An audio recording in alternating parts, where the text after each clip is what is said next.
In this video, I'm going to talk about how to gain weight, lose weight, or maintain your weight by controlling your blood sugar. If you've tried to lose weight in the past and have had difficulties, this video should help you understand why. And if you've tried to gain weight in the past and have had difficulties, hopefully this video will explain that too. The information in this video is based on some basic understandings of biochemistry and how the body works. But biochemistry is a pretty complex subject, and I'm not trying to give a lecture on biochemistry. I'm just trying to explain how we can lose, gain, or maintain our weight. So I'm going to be simplifying some of those concepts to make this really easy to understand. So your body is comprised of cells, and every cell in your body needs fuel in order to survive and continue doing its very important function. Your blood is actually the fuel line that carries all of those nutrients and all of that energy to the different cells in your body. So your bloodstream and your blood itself is very important for making sure that your entire body gets the nutrition and the energy that it needs. When there is too little fuel in your bloodstream, your body is literally at risk of dying. And likewise, when there's too much fuel in your bloodstream, your body is also literally at risk of dying. So the amount of fuel in your bloodstream is generally called blood sugar.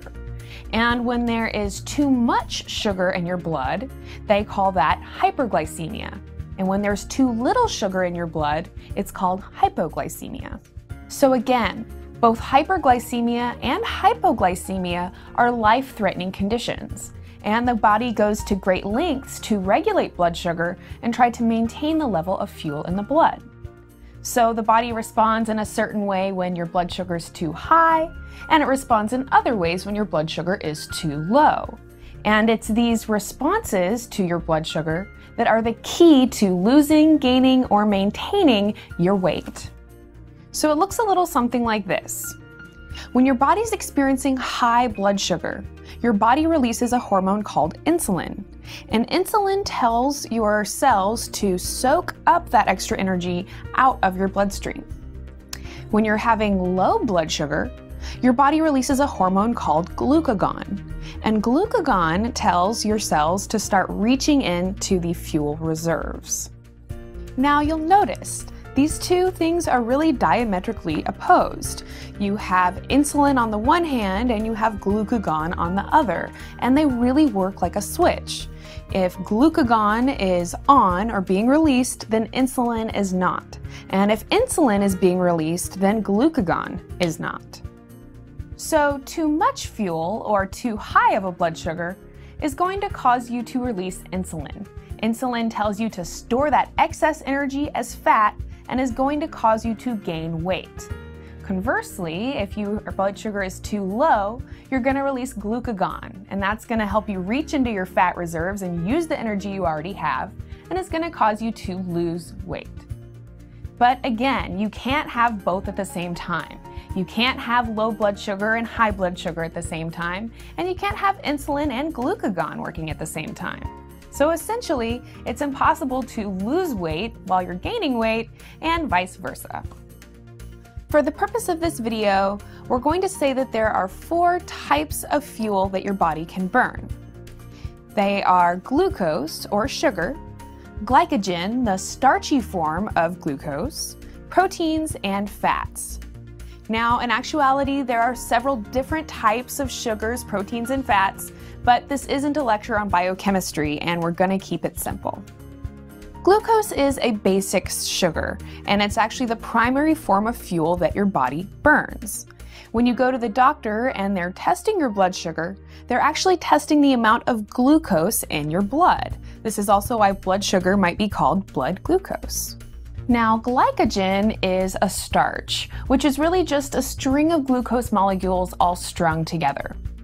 When you consume too much glucose, your liver can actually string some of those glucose molecules into glycogen and store that glycogen in your liver and your muscles.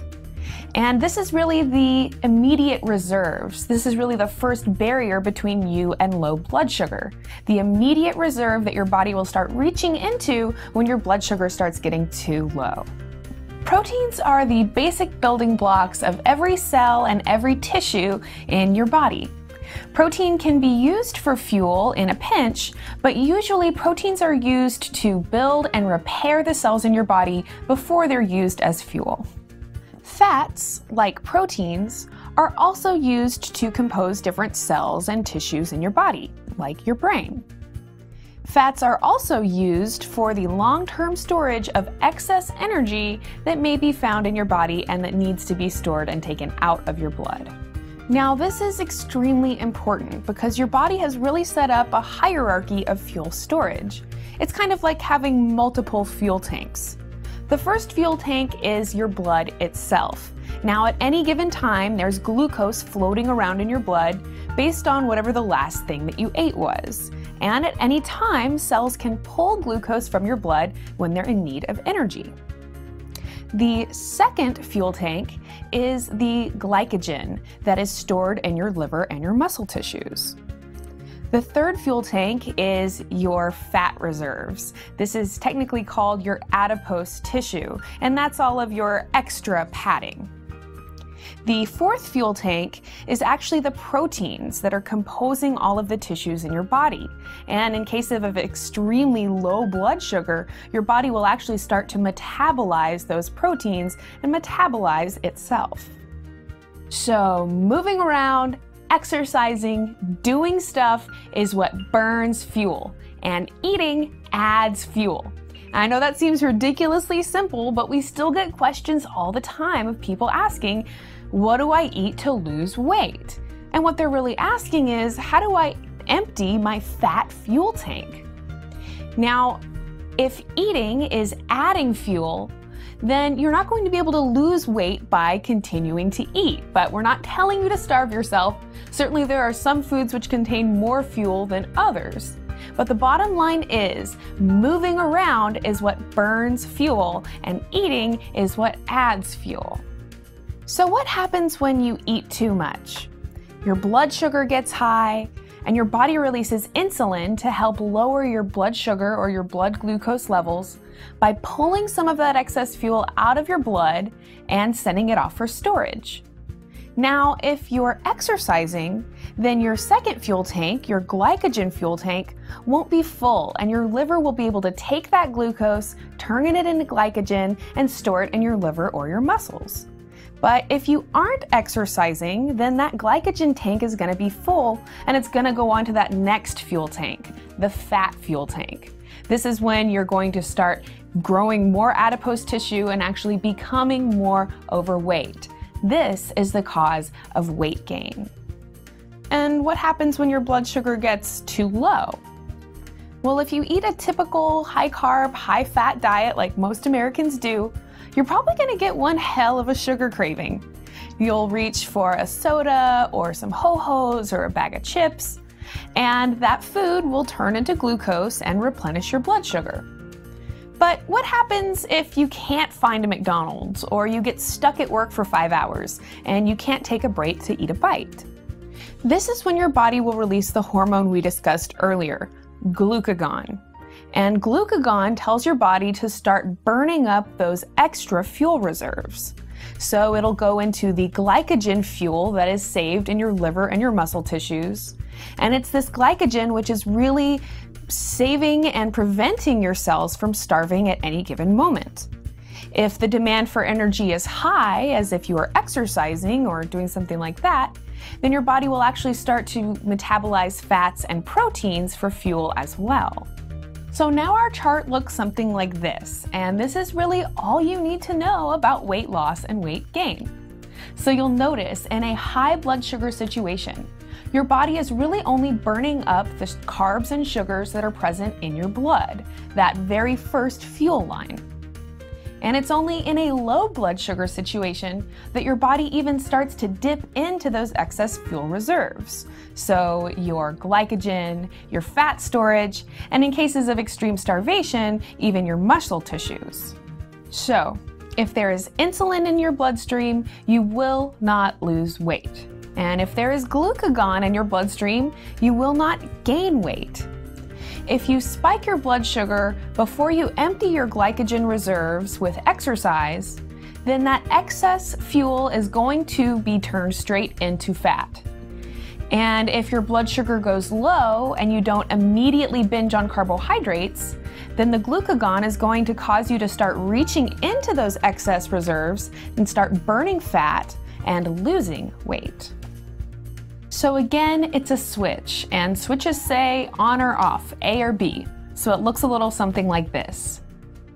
Now this is perfectly in line with the statement that in order to lose weight, you have to burn more calories than you consume, and in order to gain weight, you have to consume more calories than you burn. But the real secret to losing weight or gaining weight is intentionally controlling your blood sugar levels. So if you want to gain weight, and this is strictly adding fat storage, this is not about adding muscle mass, but if you want to add fat to your body, then you really need to overeat. What you need to do is be spiking your blood sugar often enough that you're stimulating the release of enough insulin that your body is pretty much constantly storing fat. And if you want to lose weight, you've basically got 3 options. 1, undereat. 2, eat a low-carb diet.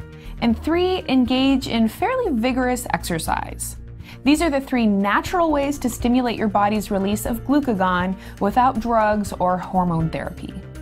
In the case of undereating, this is what most people would call a starvation diet or calorie restriction, and fasting is probably the most extreme form of undereating. When your blood sugar starts getting too low, your body will release that glucagon and you'll start burning through your excess fuel tanks and that excess fatty tissue that you want to get rid of. In the case of a low-carb diet, you're eating foods that cannot immediately be used as fuel. In this way, you're going to keep your blood sugar lower, or at least relatively maintained, because it's really just the carbs and sugar that are going to spike your blood sugar and cause you to release insulin. When you're eating a low-carb diet, then your body is releasing more glucagon and telling you to reach into those excess fuel reserves to burn the fats and burn the proteins. And when you exercise, you're actually burning up a lot of that glucose out of your blood and causing your blood sugar to lower. And that lowering blood sugar is going to cause the release of glucagon. And to really drive home this point, it's important to recognize that our bodies were really not made to be sedentary. We were made to move and move around, and you're going to feel a lot better and have a much healthier body if you're engaging in regular, vigorous exercise. Now, one more comment on low-carb diets and losing weight. It's important to realize that really the only way to excessively spike your blood sugar is by eating a lot of carbs, because those carbs instantly turn into energy and into glucose in your bloodstream. But if you're eating fats and proteins, it's going to be virtually impossible to give an extreme spike in your blood sugar. This is because the metabolic processes that are needed to convert fats and proteins into usable energy are just way too extensive and way too time-consuming to excessively spike your blood sugar. Now, that said, if you weren't eating any carbs, then your body would be forced to start metabolizing your excess fuel tanks, your fats and your proteins, and you would actually begin to lose weight. If your body is releasing insulin because you're eating too many carbs and your blood sugar is way too high, then you're not going to be able to lose weight. And a quick comment about exercising. You don't have to do hours and hours of exercising in order to reap the benefits and start losing weight. You really just have to burn through the sugar that's currently in your blood. Get your blood sugar low enough so that you release some glucagon and your body starts burning through those excess fuel tanks, your glycogen and your fat storage. Now, it really only takes about 20 or 30 minutes of good cardio exercise to stimulate that process. You need to get your heart pumping, and you need to get to the point where you're pretty much out of breath. So when you're exercising and glucagon has been released, you're going to be burning fat for the next several hours, and you'll actually be burning fat until you spike your blood sugar again. As soon as you load up again with carbs and spike your blood sugar, you're gonna then release insulin, and you're gonna move out of the fat burning process and into the weight gain process. So it's not so much about the amount of calories that you burn during the exercise itself, it's just about getting your blood sugar low, causing that release of glucagon, and then keeping your blood sugar low by avoiding a huge carb load for a few hours after you exercise. So if you combine all three of these tips, 1, undereat calories while still getting the nutrition that you need, 2, eat a low-carb diet, or in general, prevent huge spikes in your blood sugar. And 3, exercise 20 to 30 minutes of good, vigorous cardio every day. The pounds will just begin melting off. On a side note, whole fruits are low-calorie dense foods. Even though they contain carbs and sugars, they're not considered high-carb foods. Because they contain fiber and other nutrients, they generally are not going to cause a significant blood sugar spike when you eat them. Starches like bread, corn, wheat, rice, and potatoes are high-calorie dense foods, and these will spike your blood sugar. This means they're going to stimulate the release of insulin and cause weight gain.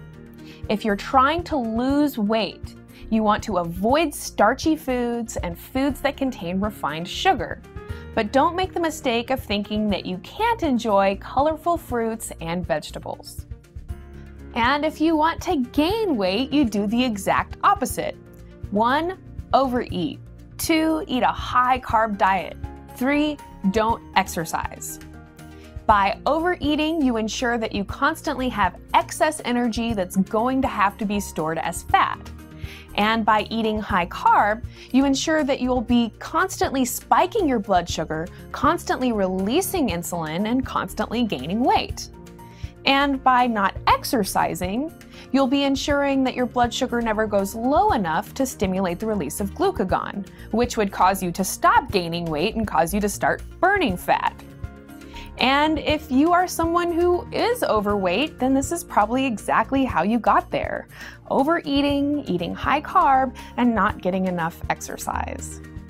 In this video, we talked about how you can gain, lose, or maintain your weight by manipulating your blood sugar. And in a future video, we're going to take a closer look at these concepts and ask, how did 7 out of 10 Americans become overweight or obese? So there's a crap load of diets out there, and usually they're really extreme, really complex, and they all have completely conflicting information in them. One diet tells you to eat 30 bananas a day, and another diet tells you not to eat more than 18 grams of carbs per day, which is like less than an apple. So who's right? Which is it?